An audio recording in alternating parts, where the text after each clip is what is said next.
This is a review of 3 shows that were on last night. You had at 6 o'clock you had Night Callers Radio, and they had 2 excellent guests on. They had Brian and Terry Seach from the Pennsylvania Bigfoot Society, and also from Pennsylvania. They're from the Keystone State, and they discussed all kinds of investigations that they've done, not just into Sasquatch, but also into ghosts, into UFOs, and things of that nature.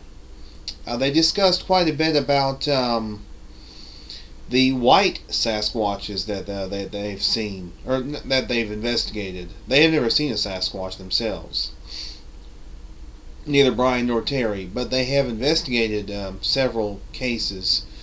And of course they mentioned one of their mentors, which is Stan Gordon. And Stan Gordon is probably, as far as prominent Sasquatch and UFO researchers in the state of Pennsylvania, he's one of them. They also mentioned Dr. Paul Johnson, who is another prominent UFO slash Sasquatch researcher. And they talked about quite a bit about the cases that they've investigated in UFOs, and also Sasquatch and ghosts. And they've investigated several unusual cases in the Keystone State. The Footers in the Field segment was a story that Donna Coors sent in of a lady who had a sighting back in the early 70s. I can't remember what state it was. I want to say Illinois, but I'm not sure. But anyway, it was a really terrific show. I called in and I asked Brian and Terry if they'd run across the 3-toed footprint phenomenon, such as Stan Gordon has run across. Stan Gordon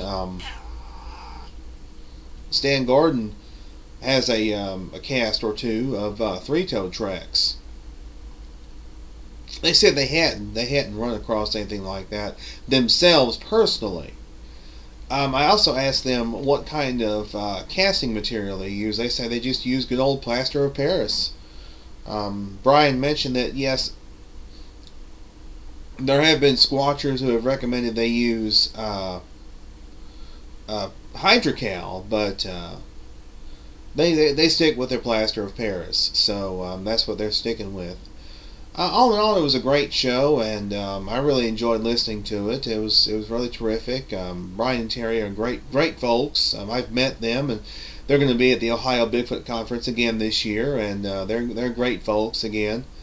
Next week on Night Callers, they're going to have a lady, and I can't remember her name right off the top of the bat, but they're going to have a lady who's going to talk about the Phoenix Lights, and that'll be at 7 Eastern, 6 Central, www.blogtalkradio.com/nightcallers. Then over on Bigfoot Busters Radio, they had a really terrific guest, Mike Green of the BFRO,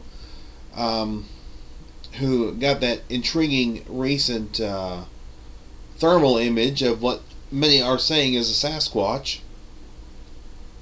He discussed how he's been to Bella Coola in British Columbia, Canada. He's actually done a little bit of investigation up there of Sasquatches.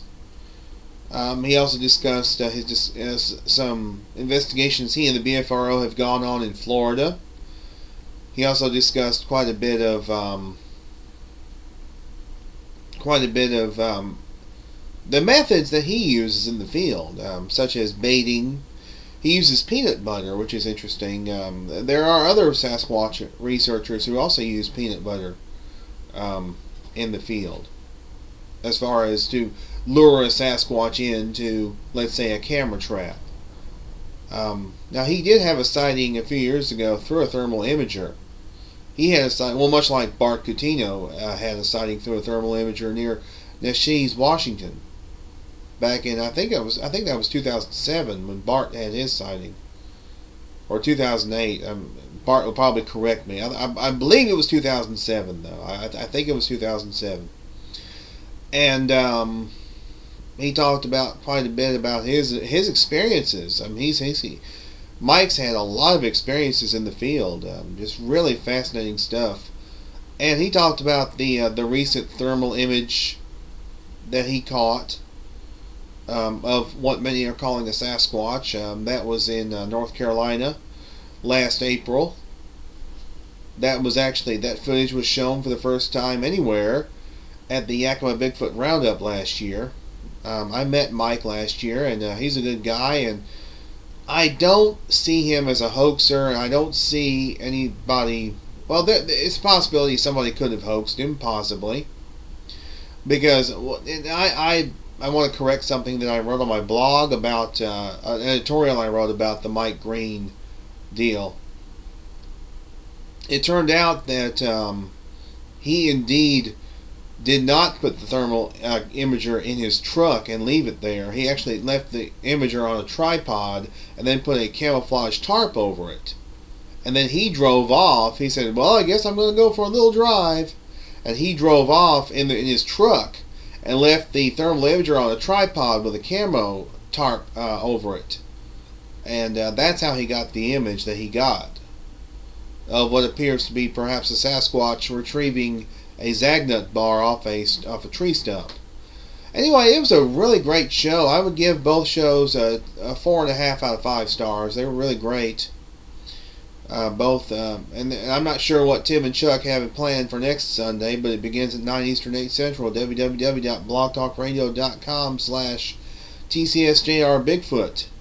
And then on Coast to Coast AM last night, they had a really good show, a really great show actually, with Kathy Strain for the second hour, and she discussed the Native American legends. She discussed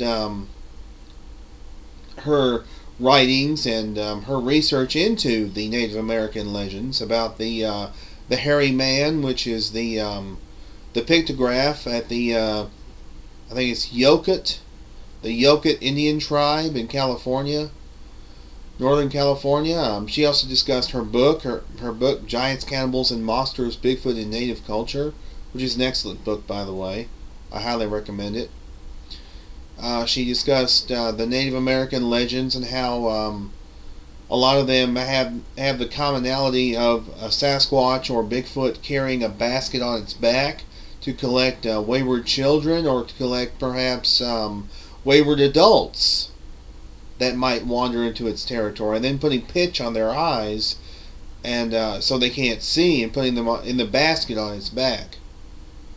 And then for the second and third, or actually for the third and fourth hours, the guests were David Paulides and Harvey Pratt, who went into further discussion about the Native American legends and also about the investigations David has done around the country into Sasquatch sightings for his two books, The Hooper Project and Tribal Bigfoot.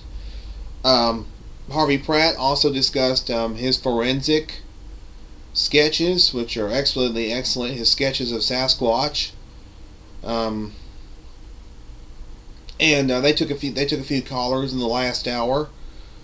Some really good questions, and some people reporting that they had sightings several years ago. The last caller was very interesting. She had a sighting near Stamford, Connecticut. Bill Green, you might want to look into that. That was back in 1964 when she had this sighting. And she said she saw this thing which was taller than her horse. She was on a horse. She was on horseback. It was taller than her horse. And she said that what she saw had balled up fists. But it was looking at her with curiosity. It was not looking to harm her or anything like that. So, very interesting, very fascinating account. Last night's Coast to Coast AM was really great. I really enjoyed listening to it, and it was a really good show. Now, as to night callers and Bigfoot Busters for next Sunday, as always, we do encourage you to please tune in and support great research.